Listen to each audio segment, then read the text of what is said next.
retired at 12. At each stage, the responsibility demanded of him involves both cognition and evaluation. He has to acquire a knowledge of facts, and he has to pass value judgments and choose goals. The acceptance of full responsibility for this task is not automatic. The decision to function as an intellectually independent, self-responsible entity is not wired into his brain by nature. It is a challenge to which he responds positively or negatively by choice. Without ever confronting the issue in fully identified terms, the overwhelming majority of men begin retreating very early in life from the challenges of proper conceptual growth, and they die never having actualized more than a small fraction of their potential intelligence. The self-esteem deficiency expressed in the feeling of, "Who am I to know? Who am I to judge? Who am I to decide?" is the consequence of too many retreats from the responsibility of thought and judgment in situations where the person did not have to retreat, where an effort could and should have been made, but was not. Often this policy of self-abdication is wittingly or unwittingly encouraged by parents and other elders who act in such a way as to penalize intellectual independence and initiative on the part of the child. Or the parents and other elders create an impression of such bewildering irrationality that the child simply gives up the effort to understand. By the same token, adults make a positive contribution to the child's proper development to the extent that they encourage and reward independence and self-responsibility. They also act in a consistent, predictable, intelligible manner which supports or implants in the child the conviction that he is living in a knowable world. The fear of relying on the judgment of one's own mind is felt most acutely in the realm of values, because of the direct consequences of one's judgments for one's life and well-being. The evaluative errors that men make affect them personally far more often and far more devastatingly than do most of their cognitive errors. To assume responsibility for choosing the values that guide one's life, the principles by which to act, the goals in which to seek happiness, to make such judgments alone, relying solely upon one's own reason and understanding, is to practice the ultimate form of intellectual independence, the one most dreaded by the overwhelming majority of men. Still another reason why the fear of independence is most intense in the sphere of value judgments is the fact that independence in this area is most likely to bring a person into conflict with other people. Cognitive differences do not necessarily generate personal animosity among people. Value differences commonly do. Therefore, independence in the sphere of value judgments is more demanding psychologically.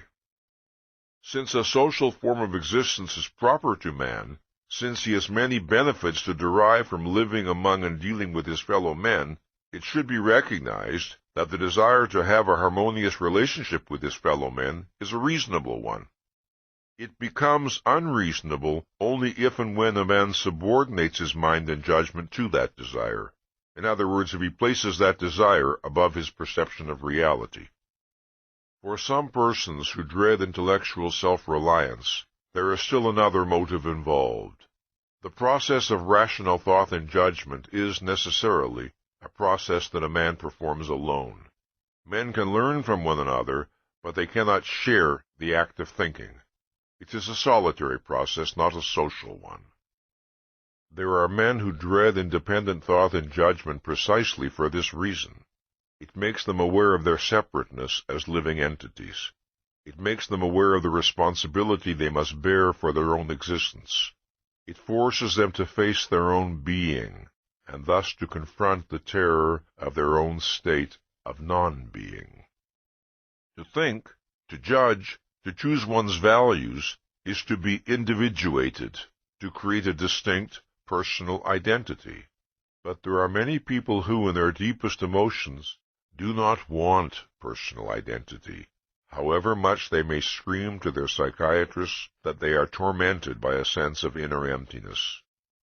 This psychology represents the most profound form of rebellion against one's nature as man, the attempt to escape the responsibility of being human. Fear of intellectual independence can exist in various degrees of intensity. What are its consequences when it is the dominant element in a person's psychology? There is no escape from the facts of reality, no escape from man's nature or the manner of survival his nature requires. Every living species that possesses awareness can survive only by the guidance of its consciousness. If a person rejects his distinctive form of consciousness, if he decides that thinking is too much effort, or that choosing the values needed to guide his actions is too frightening a responsibility, then, if he wants to survive and to function in the world, he can do so only by means of the minds of others. He can do so only by means of their conclusions, their judgments, their values. He knows, consciously or subconsciously, that he does not know what to do and that knowledge is required to make decisions in the face of the countless alternatives that confront him every day of his life. But others seem to know how to live and function. So the only way to exist, he feels, is to follow their lead and live by their knowledge. They will spare him the effort and the risk. He does not begin by choosing to be an intellectual dependent. He begins by failing to assume the responsibility of thinking and judging on his own. Then he is forced into the position of a dependent. A person of self-esteem deals with reality, with nature, with an objective universe of facts. He holds his mind as his tool of survival and develops his ability to think. But the psychoepistemological dependent lives not in a universe of facts, but a universe of people. People, not facts, are his reality. Reality is reality as perceived by them. It is on them that his consciousness must focus. It is they who he must understand, or please, or placate, or deceive, or maneuver, or manipulate, or obey. To grasp and successfully to satisfy the expectations, conditions, demands, terms, values of others is experienced by him as his deepest, most urgent need. The temporary diminution of his anxiety, which the approval of others offers him, is his substitute for self-esteem. This is the phenomenon that I call social metaphysics.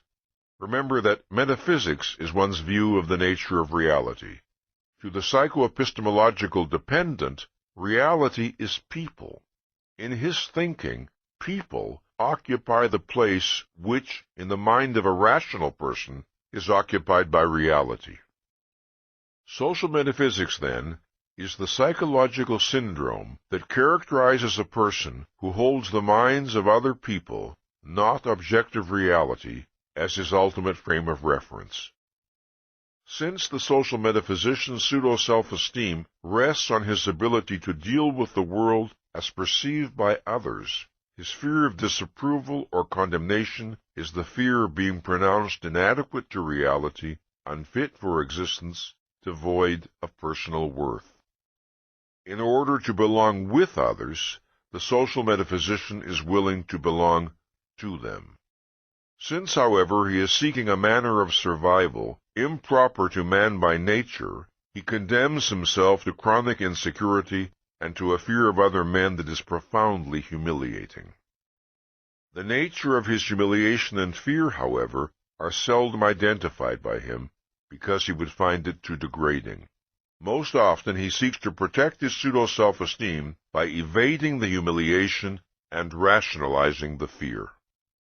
Such men, prompted by a fear they dare not acknowledge and so cannot overcome, invent non-existent dangers or grossly exaggerate minor ones, betray their own minds, sell out whatever authentic rationality they possess, and they acquire a vested interest in believing that men are unavoidably evil, that human existence is evil, that the good has no chance on earth.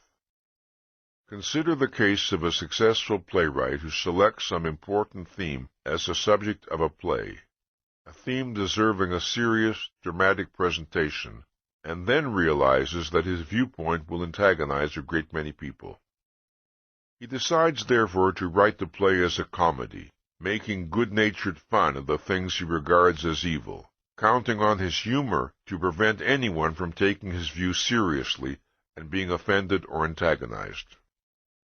He does not tell himself that he dreads to be regarded as unfashionable. Instead, he tells himself that serious plays dealing with controversial ideas are non-commercial. But he cannot entirely elude the knowledge that he has sold out the motive that prompted his desire to write the play in the first place. So, he retaliates against his discomforting sense of moral uncleanliness by cursing the stupidity and bad taste of the masses. To the extent that men irrationally surrender to fear, they increase the power of fear over their lives. More and more things acquire the power to invoke fear in them. Their self-confidence diminishes, and their sense of danger grows. With every surrender to the consciousness of others, with every successive betrayal, the social metaphysician's sense of alienation from reality worsens, and his sense of impotence finds confirmation. There are many different types of social metaphysicians. The following traits, however, are common to all: the absence of a firm, unyielding concept of existence, facts, reality, as apart from the judgments, beliefs, opinions, feelings of others; a sense of fundamental helplessness or impotence, a feeling of metaphysical inefficacy; a profound fear of other people, and an implicit belief that other people control that unknowable realm, reality; a pseudo-self-esteem that is tied to and dependent on the responses of the significant others; and a tragic or malevolent sense of life, a belief that the universe is essentially inimical to one's interests. The most fundamental of these traits, the one that makes all the others inevitable, is the absence of a firm, independent sense of objective reality. This is the vacuum that is filled by the consciousness of others, and this is the void that is responsible for that desolate feeling of alienation which is every social metaphysician's chronic torture. It is important to observe that the experience of self-alienation and the feeling of being alienated from the world around one proceed from the same cause, one's default on the responsibility of thinking. The suspension of proper cognitive contact with reality and the suspension of one's ego are a single act. A flight from reality is a flight from self. The most common and easily identifiable type of social metaphysician is the person whose values and view of life are a direct reflection and product of his particular culture or subculture. This is the person who is sometimes described as a conformist. I shall designate this type as the conventional social metaphysician.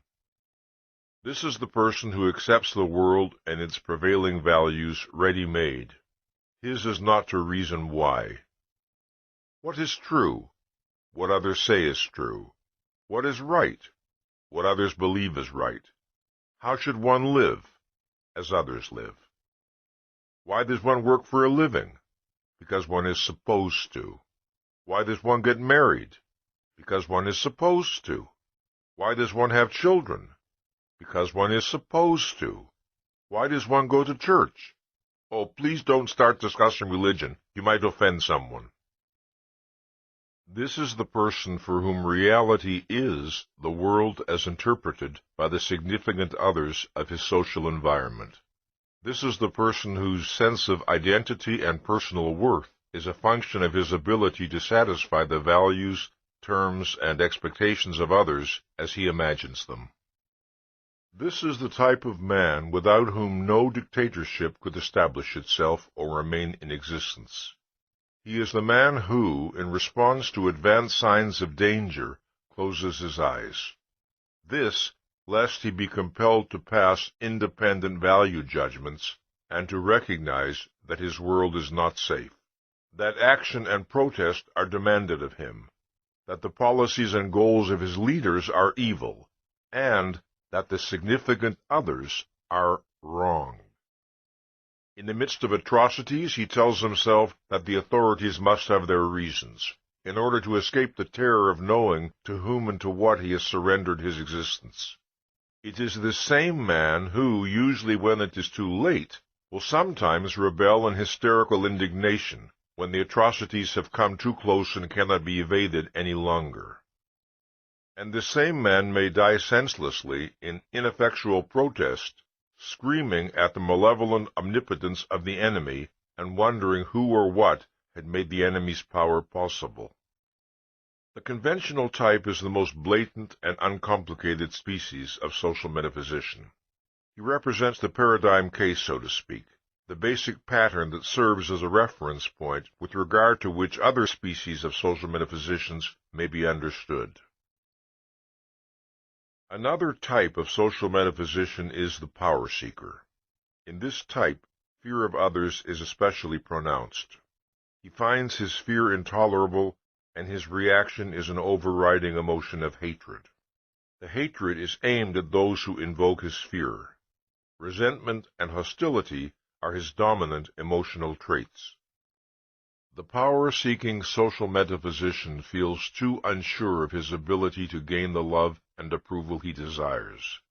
His sense of inferiority is overwhelming, and the humiliation of his dependence infuriates him. He longs for an escape from the uncertainty of free-market social metaphysical competition, where he must win men's voluntary esteem. He wants to deceive, to manipulate, to coerce the minds of others, to leave them no choice in the matter. He wants to reach a position where he can command respect, obedience, love. As an example, consider King Frederick Wilhelm of Prussia, who would beat his subjects while shouting at them, "You must not fear me, you must love me." This is the psychology of any dictator from Hitler to Stalin to Khrushchev to Castro to Mao. Fear is the emotion which power-seeking social metaphysicians understand best. The absence of fear in any person they deal with robs them of their delusion of efficacy. Their sense of personal identity tends to evaporate in such a person's presence. Faced with the question, what am I to do with my life, or what will make me happy, the conventional social metaphysician seeks the answer among the standard values of his culture: respectability, financial success, marriage, family, professional competence, and so on. Faced with the question, how am I to make my existence endurable, the power-seeking social metaphysician seeks the answer in aggressive and destructive action aimed at the external object of his fear, other people. Consider next the psychology of what I call the spiritual social metaphysician. This type does not seek to please and placate people in the manner of a conventional social metaphysician, or to gain power over them like a power seeker. This type often does virtually nothing at all. His chief virtue, he proclaims or implies, is that he is too good for this world. He must not be expected to conform to conventional standards. He must not be expected to achieve anything tangible. His friends and acquaintances must love and respect him, not for anything he does, but for what he is. The spiritual social metaphysician's claim to esteem rests on his alleged possession of a superior kind of soul, a soul that is not his mind, not his thoughts, not his values, not anything specifiable, but an ineffable composite of undefinable longings, incommunicable insights, and impenetrable mystery. If and when he fails to receive the acceptance and esteem he craves, he explains to himself that people are not fine enough to appreciate the real him. He may even prefer to be alone, to avoid people, the better to dream undisturbed about how he would be admired and loved if only people knew what he was really like deep inside. It should be added that there are moments when the thought of people knowing what he is really like fills him with terror. An overactive fantasy life is often characteristic of this type. He sees himself as a religious saint, or an inspired statesman, or a renowned poet, or a sexually irresistible Don Juan. The extreme case of this mentality is a subtype which may be designated as the religious fanatic social metaphysician. This type of person can dissociate himself from the human race altogether, with God as his significant other, as the object of his social metaphysical attachment. Having despaired of impressing his fellow men, it is God whom he seeks to impress. Since God cannot frown at him, or snub him socially, or inquire as to why he doesn't get a job, the religious fanatic type is free to imagine that God is smiling down at him, blessing and protecting him, responding to the true nobility of his soul, which everyone on earth is too superficial or corrupt to do. Then there is the independent social metaphysician. This is the counterfeit individualist, the man who rebels against the status quo for the sake of being rebellious, the man whose pseudo-self-esteem is tied to the picture of himself as a defiant nonconformist. This is the rebel who fulfills his concept of profundity and self-expression by proclaiming that everything stinks. This is the nihilist. This is the hippie.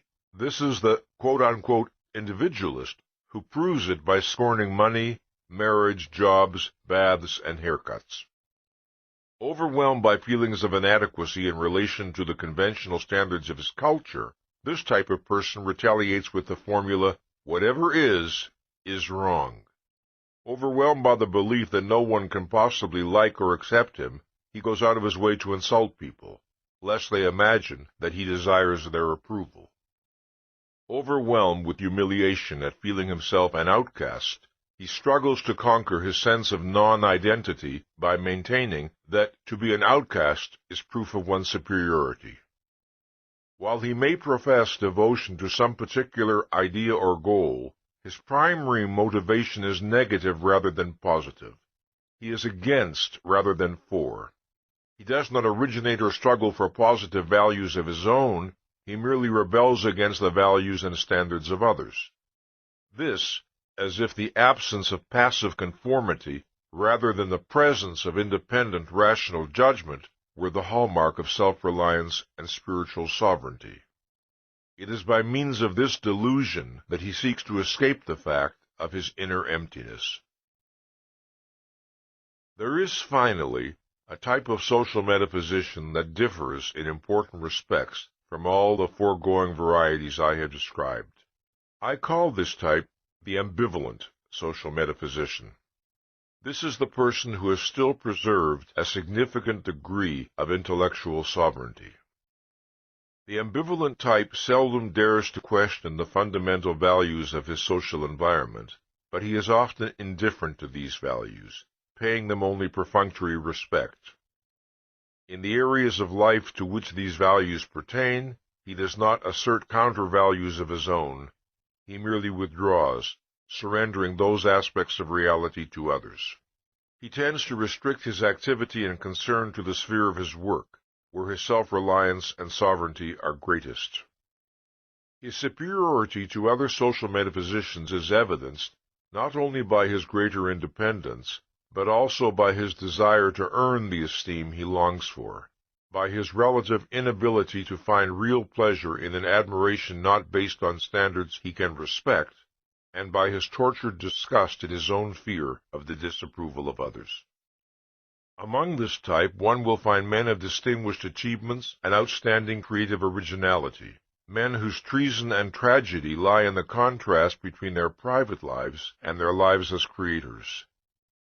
These are the men who have the courage to challenge the cognitive judgments of world figures, but lack the courage to challenge the value judgments of the folks next door.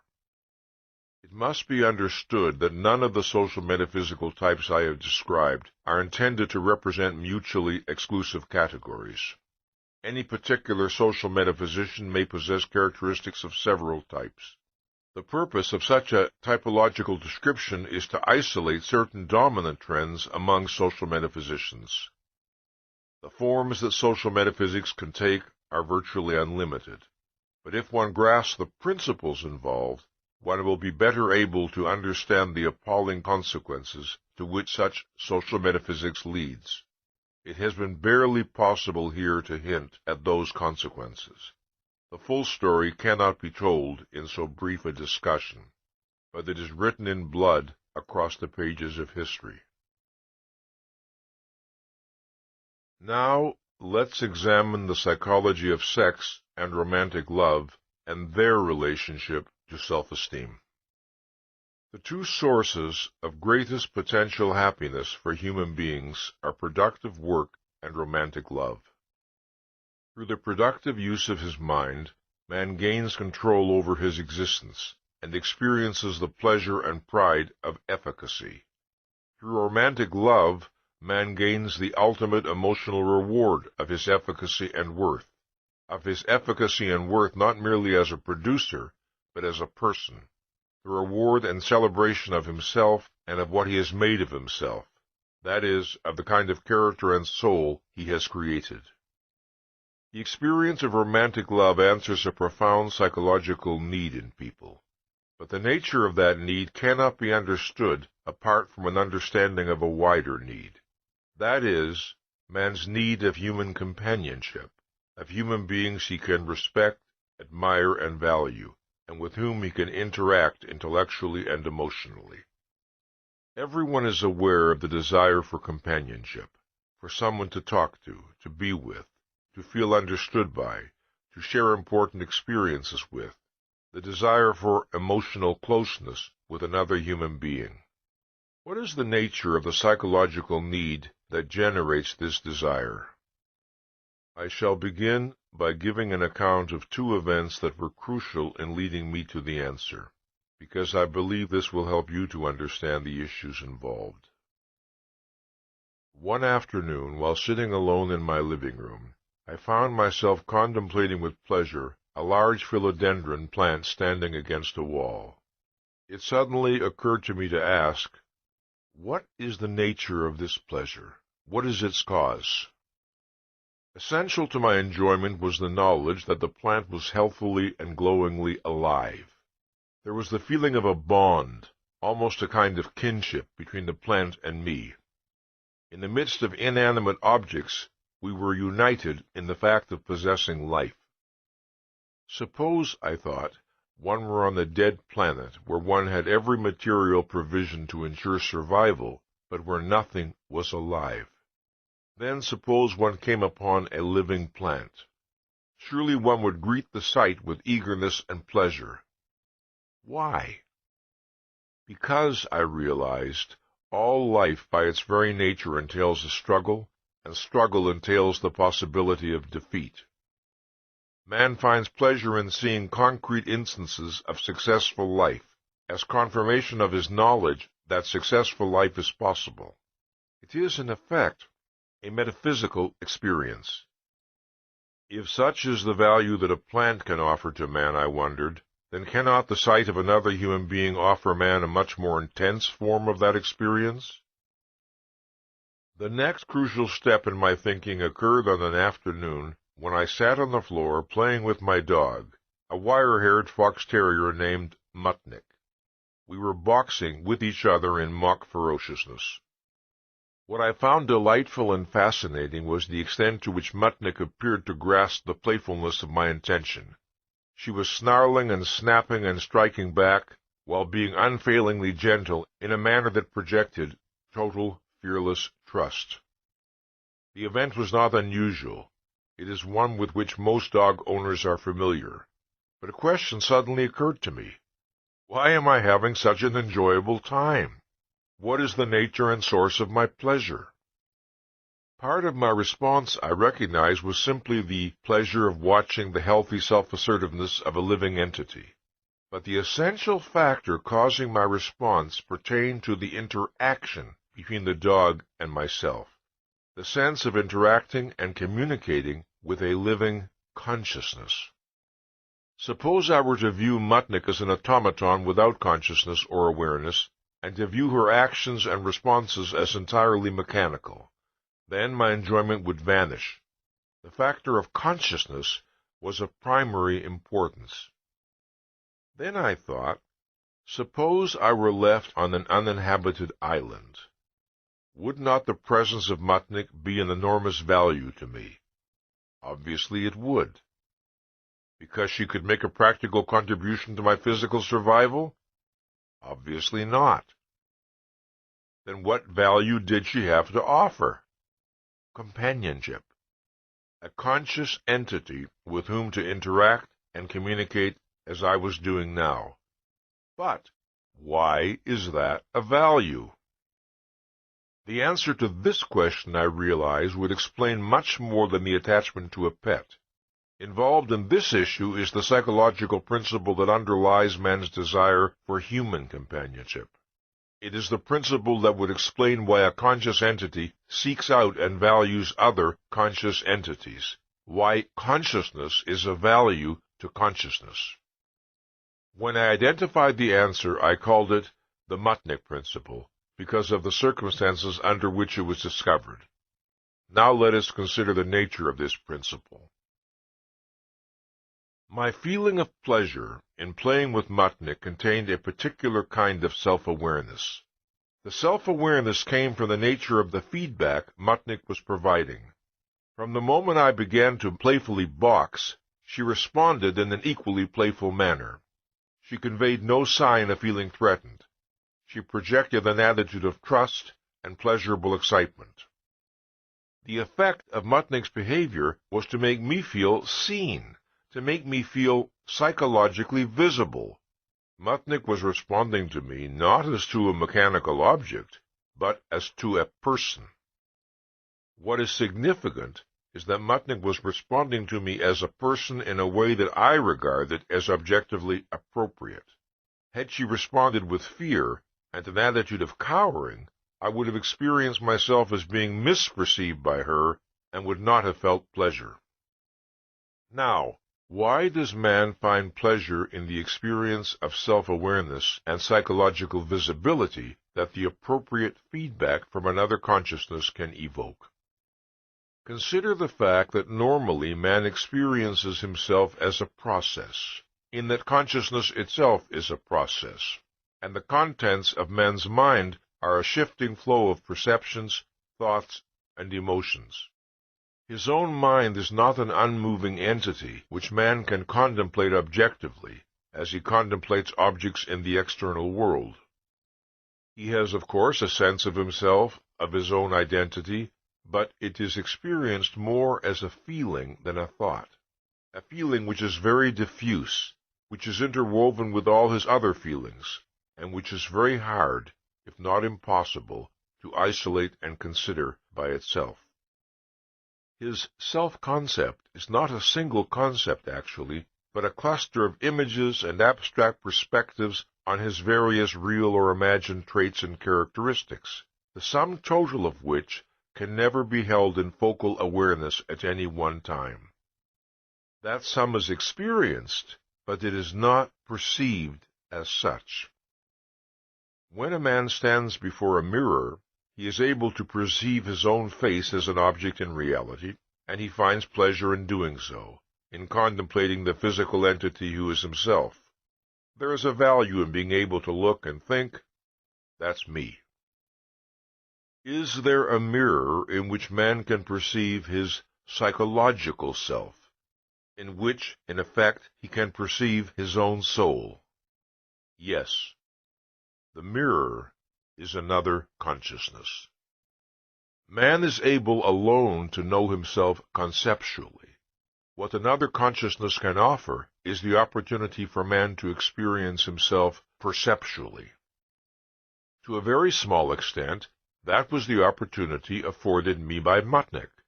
In her response, I was able to see reflected an aspect of my own personality. But a human being can experience this self-awareness to a full and proper extent only in a relationship with a consciousness like his own, that is, another human being.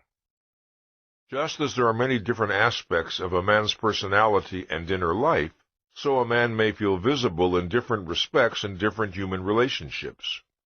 He may experience a greater or lesser degree of visibility over a wider or narrower range of his total personality, depending on the nature of the person with whom he is dealing and on the nature of their interaction. The mere fact of holding a conversation with another human being entails a marginal experience of visibility, if only the experience of being perceived as a conscious entity. However, in a close human relationship, with a person one deeply admires and cares for, one expects a far more profound visibility involving highly individual and intimate aspects of one's inner life. A friend, said Aristotle, is another self. It was an apt formulation. A friend reacts to a man as the man would react to himself in the person of another. Thus, the man perceives himself through his friend's reaction. He perceives his own person through its consequences, in the consciousness and behavior of the perceiver. This, then, is the root of man's desire for companionship and love. It is the desire to perceive himself as an entity in reality, through the reactions and responses of other human beings. In any given relationship, the extent to which a man achieves this experience depends crucially on two factors. First, the extent of the mutuality of mind and values that exists between himself and the other person. Second, the extent to which his self-image corresponds to the actual facts of his psychology, that is, the extent to which he knows himself and judges himself correctly. The desire for visibility is usually experienced by men as the desire to be understood by other human beings. If a man is happy and proud of some achievement, he wants to feel that those who are close to him understand his achievement and its personal meaning to him, understand and attach importance to the reasons behind his emotions. Or, if a man is given a book by a friend and told that this is the kind of book he will enjoy, the man feels pleasure and gratification if his friend's judgment proves correct, because he feels visible, he feels understood. Or if a man suffers over some personal loss, it is of value to him to know that his plight is understood by those close to him, and that his emotional state has reality to them. It is not blind acceptance. This must be emphasized. It is not blind acceptance that a normal person desires, nor unconditional, quote-unquote, love, but rather understanding. The great majority of contemporary psychologists regard man in effect as a social metaphysician by nature, who needs the approval of others in order to approve of himself. But it would be a gross error to confuse the motives of the social metaphysician, which are pathological, with a healthy person's desire for visibility. A psychologically healthy person does not depend on others primarily for his self-esteem. He expects others to perceive his value, not to create it. Unlike the social metaphysician, he does not desire approval indiscriminately or for its own sake. The admiration of others is of value and importance to him only if he respects the standards by which others judge him, and only if the admiration is directed at qualities which he himself regards as admirable. If other men give authentic evidence of understanding and appreciating him, they rise in his estimation. His estimate of himself does not change. He desires the experience of living in a rational and just social environment, where the responses he elicits from other men are logically related to his own virtues and achievements. He knows the truth about his own character and actions conceptually. He wants to experience it perceptually, through and by means of its consequences in persons who share his values. As for social metaphysicians, it is not visibility they seek from others, but identity. The desire for visibility does not mean that a psychologically healthy person's basic preoccupation in any human encounter is with the question of whether or not he is properly appreciated. When a person of self-esteem meets a person for the first time, his primary concern is not, what does he think of me, but rather, What do I think of him?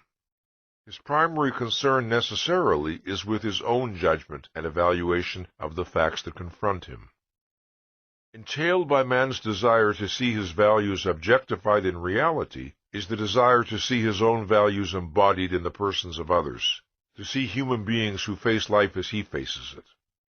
That sight offers man a reaffirmation of his own view of existence. A man can feel visible in different respects and to varying degrees in different human relationships. A relationship with a casual stranger does not afford man the degree of visibility he experiences with an acquaintance. A relationship with an acquaintance does not afford man the degree of visibility he experiences with an intimate friend. But there is one relationship which is unique in the depth and comprehensiveness of the visibility it entails: romantic love. Contained in every human being's self-concept is the awareness of being male or female. One's sexual identity, the way one psychologically experiences one's maleness or femaleness, is normally an integral and intimate part of one's experience of personal identity. One's psychosexual identity is the product and reflection of the manner in which one responds to one's nature as a sexual being, just as one's personal identity is the product and reflection of the manner in which one responds to one's nature as a human being. To what extent is one aware of oneself as a sexual entity? What is one's view of sex and of its significance in human life? How does one feel about one's own body? How does one view the opposite sex? How does one identify the respective sexual roles of man and woman? How does one evaluate one's own sexual role?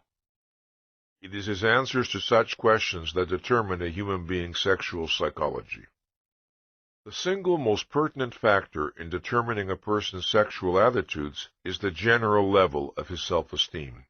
The higher the level of self-esteem, the stronger the likelihood that his responses to his own sexuality will be appropriate and that he will exhibit a healthy sex psychology. A healthy masculinity or femininity is the consequence and expression of a rationally affirmative response to one's own sexual nature. What does this entail? A strong affirmative awareness of one's own sexuality, a positive response to the phenomenon of sex, a perspective on sex that sees it as integrated to one's mind and values, not as a dissociated, mindless, and meaningless physical indulgence. A positive and self-valuing response to one's own body and the body of the opposite sex, and a confident understanding, acceptance, and enjoyment of one's own sexual role. Just as one's sexual personality is essential to one's sense of oneself, so it is essential to that which one wishes to objectify and to see reflected or made visible in human relationships. The experience of full visibility and full self-objectification entails being perceived and perceiving oneself not merely as a certain kind of human being, but as a certain kind of man or woman. It should be clear why the optimal experience of visibility and self-objectification requires interaction with a member of the opposite sex. One's sexual personality can be perceived and appreciated abstractly by one's friend, but it cannot be of great personal importance to him.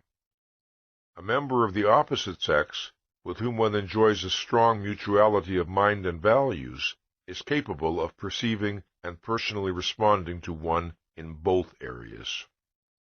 Romantic love, then, involves one's sense of visibility, not merely as a human being, but as a man or a woman.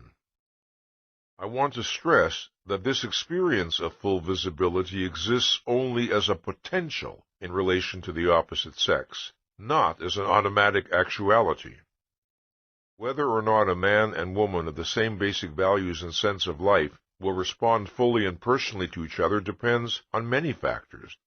These may include the context or circumstances in which their relationship occurs, the nature of their respective interests, the presence or absence on either side of emotional involvements elsewhere, the presence or absence of repression in one or both, and so on. Further, A man and woman may be in love while not enjoying a full unity of mind and values if there are major and basic areas of affinity and mutuality between them. Even if they do not feel optimally visible to each other, they may feel visible to a significant and enjoyable extent. Let me mention, as an aside, that I am using heterosexual relationships as my basic model because that encompasses the great majority of the human race. But there is very little, if anything, I am saying about romantic love here that is not equally applicable to gay relationships. Love is an emotional response that involves two basic related aspects. One regards the loved object as possessing or embodying qualities that one values highly, and as a consequence, one regards the loved object as a source of pleasure. This applies to any category of love, not only romantic love. In the case of romantic love, which is the most intense, positive emotional response one human being can offer another, one sees the loved object as possessing or embodying one's highest values and as being crucially important to one's personal happiness. Further, one sees the loved object as being crucially important to one's sexual happiness. This is one of the defining characteristics of romantic love. It is in a person's romantic sexual choices that his view of himself and of existence stands eloquently revealed. A man falls in love with and sexually desires the woman who reflects his deepest values. A man of self-esteem, a man in love with himself and with life, feels an intense need to find human beings he can admire, and to find a spiritual equal whom he can love. The quality that will attract him most is self-esteem and an unclouded sense of the value of existence. To such a man, sex is an act of celebration. Its meaning is a tribute to himself and to the woman he has chosen, the ultimate form of experiencing concretely and in his own person the value and joy of being alive. The need for such an experience is inherent in man's nature. But if a man lacks the self-esteem to earn it, he attempts to fake it. He chooses his partner subconsciously by the standard of her ability to help him fake it, to give him the illusion of a self-value he does not possess, and of a happiness he does not feel. The same principle, of course, applies to a woman's romantic sexual choices. More than any other relationship, romantic love involves the objectification of one's self-value. Romantic love involves fundamental visibility. The essence of the romantic love response is, I see you as a person, and because you are what you are, I desire you for my sexual happiness. To understand why this is the most profound personal tribute one person can pay another, and why romantic love involves the most intense expression and objectification of one's self-value, we must consider certain facts about the nature and meaning of sex. Of all the pleasures that a person can experience, sex is potentially the most intense. There are other pleasures that can last longer across time, but none that is comparable in strength and intensity. Sex is unique among pleasures in its integration of mind and body. It integrates perceptions, emotions, values, and thought. It offers an individual a most intense form of experiencing his own total being, of experiencing his deepest and most intimate sense of his self. In sex, one's own person becomes a direct, immediate source of pleasure. And since pleasure is experienced by man as the good, sex offers him the most intense and immediate form of experiencing himself as good, meaning as a value. Further, sex offers man the most intense and immediate form of experiencing life as a value. His self-esteem exists in a man's mind as an abstraction. Its meaning is that he is competent to achieve his values and therefore to achieve happiness, and that he is worthy of doing so. The pleasure he experiences in the act of sex is the direct, immediate sensory confirmation and reaffirmation of that conviction. His conviction that life is of value, that life is worth living, exists in a man's mind as an abstraction. Its meaning is the conviction that the nature of life is such that happiness is within his power to achieve.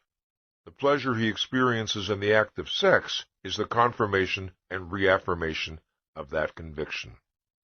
And thus, sex is the ultimate form in which man experiences perceptually that he is good and that life is good.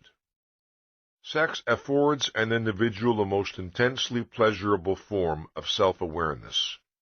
In romantic love, when a man and woman project that they desire to achieve this experience by means of each other's person, that is the highest and most intimate tribute a human being can offer or receive. That is the ultimate form of acknowledging the value of the person one desires and of having one's own value acknowledged. It is in this sense that romantic love involves an intense objectification of one's self-value. One sees that value reflected and made visible in the romantic response of one's partner. A crucial element involved in this experience is the perception of one's efficacy as a source of pleasure to the being one loves. One feels that it is one's person, not merely one's body, that is the cause of the pleasure felt by one's partner. Thus, one sees one's own soul and its value in the emotions on the face of one's partner.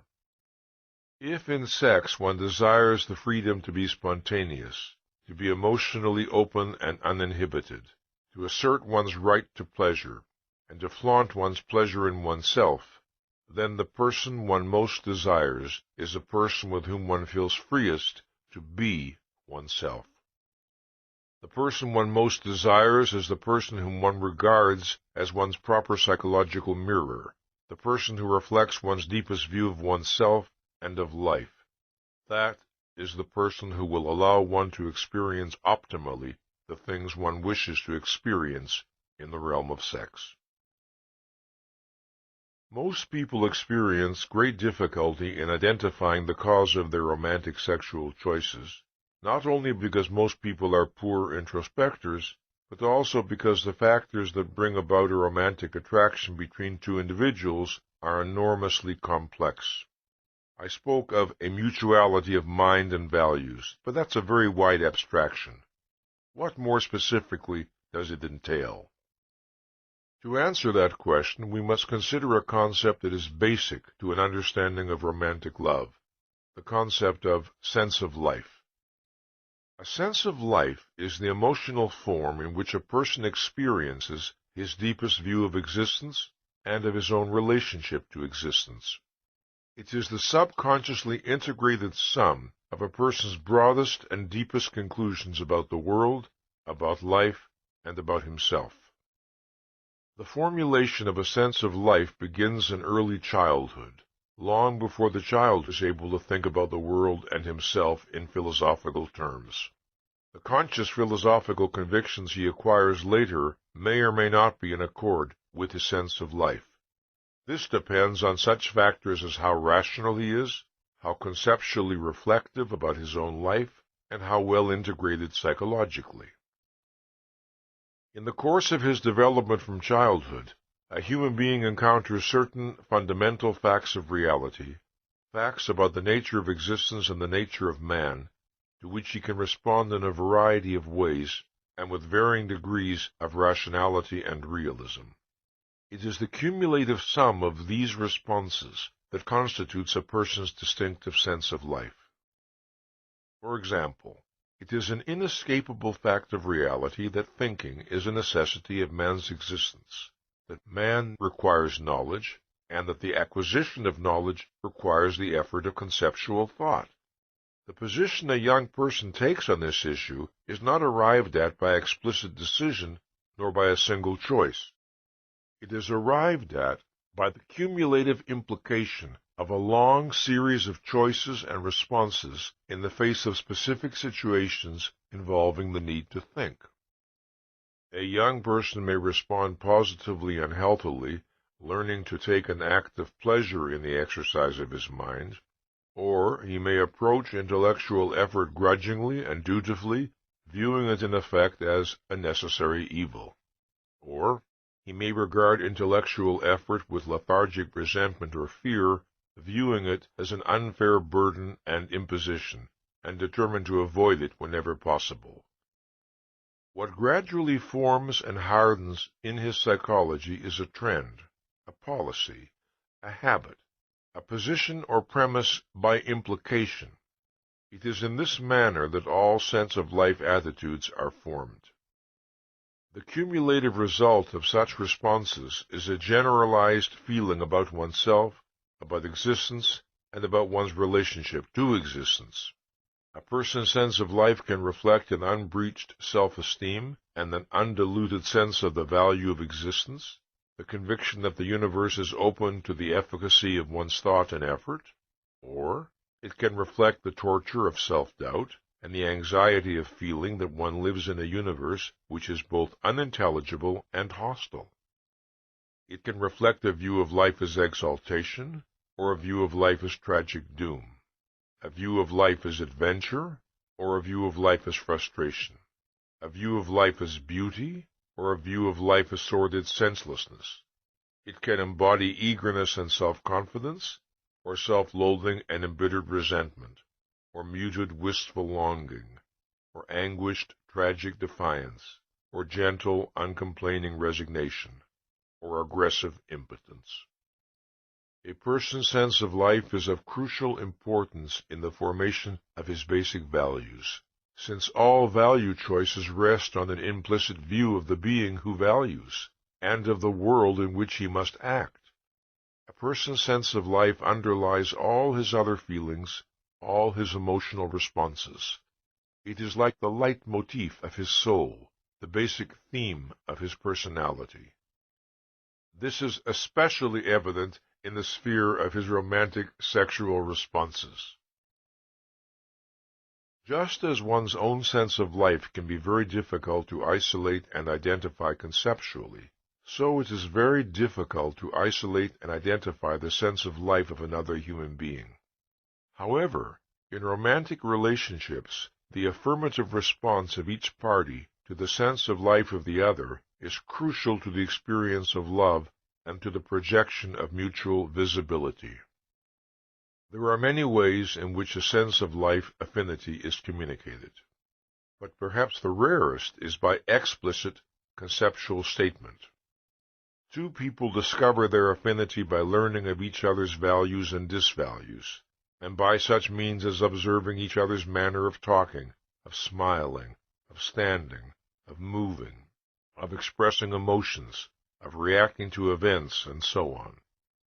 They discover it by the way they react to each other, by the things that are said and by the things that are not said, by the explanations it is not necessary to give, by sudden, unexpected signs of mutual understanding. Without a significant sense of life affinity, no fundamental and intimate experience of visibility is possible. One may be admired for some particular quality or qualities by a person with an alien sense of life, but one's feeling of gratification, if any, would be extremely limited. One would sense that the basic frame of reference of the other person, the basic context from which one is being viewed and appraised, is different from one's own, and one would conclude that the admiration does not mean what it would mean in one's own context. For example, suppose that a person with a self-confident, affirmative sense of life is admired by a person whose own sense of life is defiantly tragic, so that the admiration projected is for the image of a heroic but doomed martyr. The recipient of such admiration would not feel properly visible, because the image would clash with his own non-tragic sense of himself. In romantic love optimally experienced, one is admired for the things one wishes to be admired for, and equally important, in a way and from a perspective that is in accord with one's own view of life. That is full visibility. As a consequence of the fact that a person's sense of life and his avowed philosophy may be inconsistent, and of the fact that a sense of life can be very hard to identify, people are often tempted to feel that love is inexplicable. They feel that it is just there, that it is not susceptible to rational analysis. An individual may be at a loss to explain why he feels uniquely visible, uniquely in emotional accord with one particular person and not with another, who on the surface may appear to be an equally plausible romantic partner. If a person wishes to identify the ultimate grounds of his romantic feeling for another human being, the questions to ask and answer are these. What does this relationship make me feel about myself? What is the distinctive nature of the self-experience it produces in me, and why? What attitudes, characteristics, and actions of the person I love are essential in giving me this experience? The answers to these questions will tell a person a great deal, not only about the nature of his romantic feeling, but also about the nature of his self-esteem and about his deepest image of himself. We have seen that self-esteem is the hallmark of mental health. It is the consequence, expression, and reward of a mind fully committed to reason. Commitment to reason is commitment to the maintenance of a full intellectual focus, to the constant expansion of one's understanding and knowledge. It is a commitment to the principle that one's actions must be consistent with one's convictions, and that one must not attempt to fake reality or place any consideration above reality. It is a commitment that one must not permit oneself contradictions, that one must not attempt to subvert or sabotage the proper function of consciousness. In our analysis of needs, I discussed the fact that the frustration of a need does not necessarily result in the immediate or direct death of the organism. It can result instead in a general lowering of the ability of an organism to function, a diminution of the organism's effectiveness and power. This is applicable to psychological needs in general and to the need of self-esteem in particular. Obviously, people do not normally die from a deficiency of self-esteem, but the extent of that deficiency is the extent of their inability to live and to enjoy life. That ability or inability is measured in terms of a person's capacity to optimize his intellectual and creative potential, to translate that potential into productive achievement, to function effectively and unimpededly on the emotional as well as on the intellectual level, to love and to give objective expression to his love, and to explore the challenges and reap the rewards that human existence offers to man. In order to deal with reality successfully, to pursue and achieve the values which his life and happiness require, man needs self-esteem. He needs to be confident of his efficacy and worth. Anxiety and guilt, the antipodes of self-esteem, and the insignia of mental illness, are the disintegrators of thought, the distorters of values, and the paralyzers of action. When a person of self-esteem chooses his values and sets his goals, when he projects the long-range purposes that will unify and guide his actions, it is like a bridge thrown to the future. It is like a bridge across which his life will pass, a bridge supported